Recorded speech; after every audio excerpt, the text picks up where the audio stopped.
Pues, como dice Timoteo 3:16, toda escritura es divinamente inspirada por Dios y útil para enseñar, para argüir, para corregir y para educar en la justicia. Este programa también quiere ser una ayuda de guía concreta hacia la interpretación de la Sagrada Escritura a la luz del magisterio de la Iglesia, y así curar las empachadas de Biblia que se ponen algunos católicos por quererla interpretar según su propio entender. Y finalmente, va dirigida a los católicos que han abandonado la Iglesia supuestamente porque la Iglesia ni enseña ni obedece la Biblia, y que caigan en la cuenta de que si ellos tienen razones bíblicas para abandonar la Iglesia, nosotros tenemos más para permanecer en ella y para hacerles reflexionar. Es importante aclarar que esta serie no va dirigida a los protestantes, ni pretende crear polémica con ellos.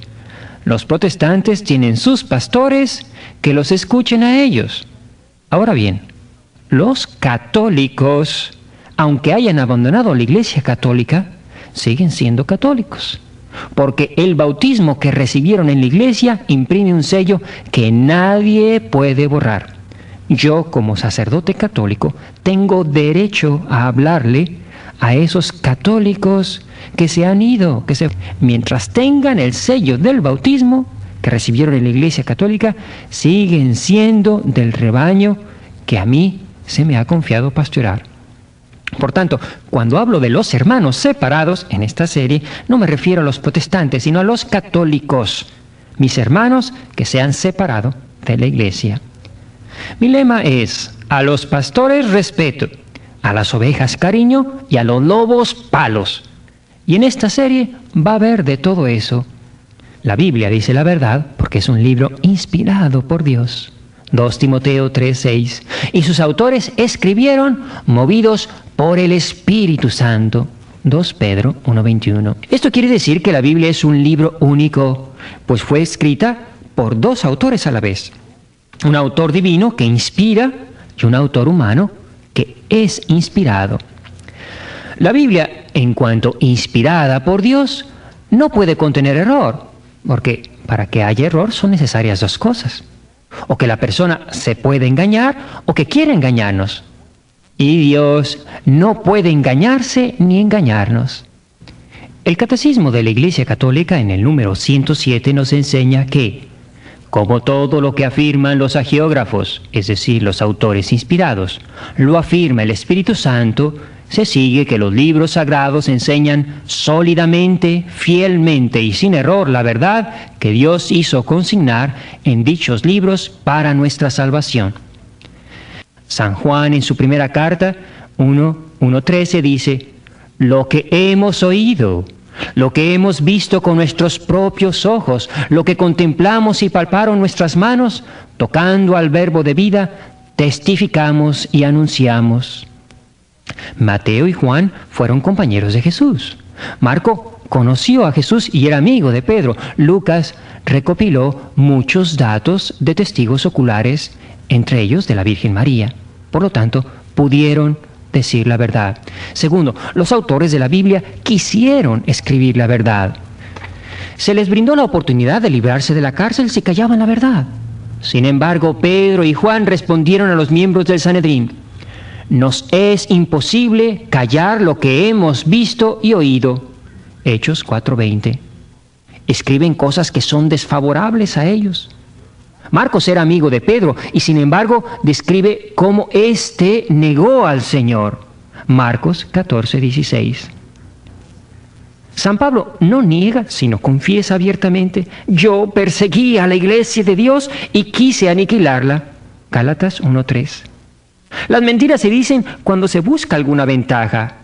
Los apóstoles no solo no obtuvieron ventaja alguna, sino que su testimonio les costó muchos sufrimientos y el martirio. Por tanto, esto demuestra que quisieron escribir la verdad. Y en tercer lugar, tuvieron que decir la verdad.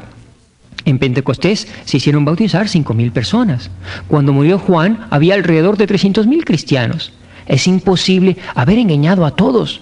Ninguno contradijo su testimonio. Todo esto no ha ocurrido en un oscuro rincón, decía San Pablo, Hechos 26, 26. Por tanto, la Biblia, en cuanto al autor divino, dice la verdad, porque Dios no puede engañarse ni engañarnos. Y en cuanto a los autores humanos, también dice la verdad, porque estos pudieron, quisieron y tuvieron que decir la verdad. Por tanto, la Biblia dice la verdad en todo aquello que se refiere a nuestra salvación. ¿Por qué la Iglesia Católica prohibió leer la Biblia? A esta pregunta se podría responder sencillamente que la Iglesia nunca prohibió el uso, sino el abuso de la Biblia para evitar las falsas interpretaciones, la confusión. Pero lo importante en esto es hacer ver lo que la Iglesia ha hecho por la Biblia, porque nada más escuchamos alguna cosita, pero no sabemos todo lo que la Iglesia hizo por la Biblia. Primero hagámonos esta pregunta. ¿A quién se debe el que yo tenga ahora en la mano una copia exacta de la Biblia? Un libro que fue escrito hace casi 2000 años. La imprenta no se inventó sino hasta hace 500 años. Yo pregunto, ¿a quién se debe el que tengamos la Biblia ahora? ¿Quién la cuidó? ¿Quién la protegió? ¿Quién la tradujo a las principales lenguas? Fue la Iglesia Católica. Ella dedicó miles de hombres nada más a escribir, traducir y conservar la Biblia. Y lo hacían a mano, a la luz de una vela. Y copiar una sola Biblia les llevaba un año entero, a varios años. Si eso no es amor a la Biblia, entonces ¿qué es? Pero además de las copias escritas, la Iglesia Católica vivía la Biblia, predicaba la Biblia con sus misioneros, la celebraba con sus sacerdotes en su liturgia, de tal manera que aunque se hubieran quemado todas las Biblias, la Iglesia podría volver a escribirla, porque la Biblia está en la Iglesia viva.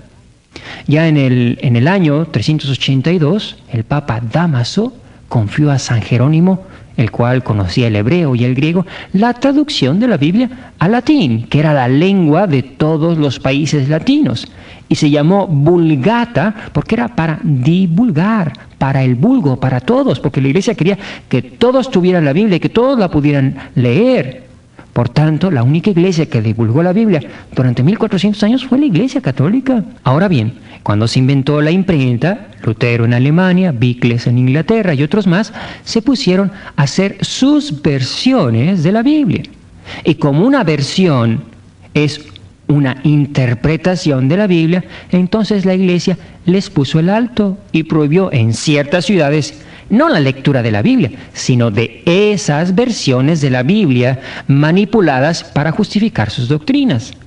Así, para evitar más confusiones, el 8 de abril de 1546, cuando comenzó toda esta revuelta y traducciones que cada quien traducía la Biblia como le parecía, en la cuarta sección del Concilio de Trento se declaró auténtica y oficial para todos los cristianos la Vulgata de San Jerónimo, rechazando toda otra versión no aprobada por la Iglesia.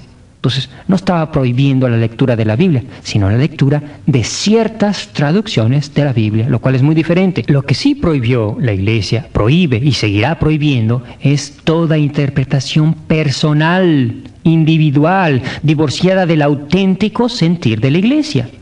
Y lo prohíbe, mi querido hermano, porque la misma Biblia lo prohíbe, por boca de aquel a quien Cristo puso como fundamento visible de su Iglesia. Y te lo pruebo con la Biblia en la mano. Para eso hice este programa. Ábrela en 2 de Pedro 1:20.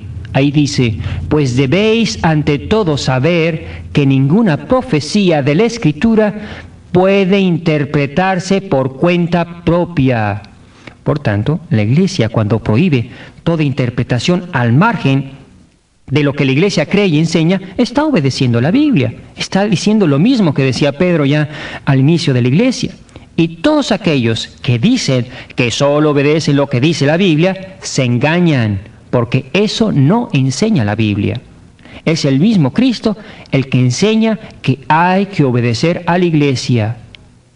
Y si no oyeren a ellos, díselo a la Iglesia. Y si no oyere a la Iglesia, tenlo por publicano. Está out, fuera. Mateo 18:17.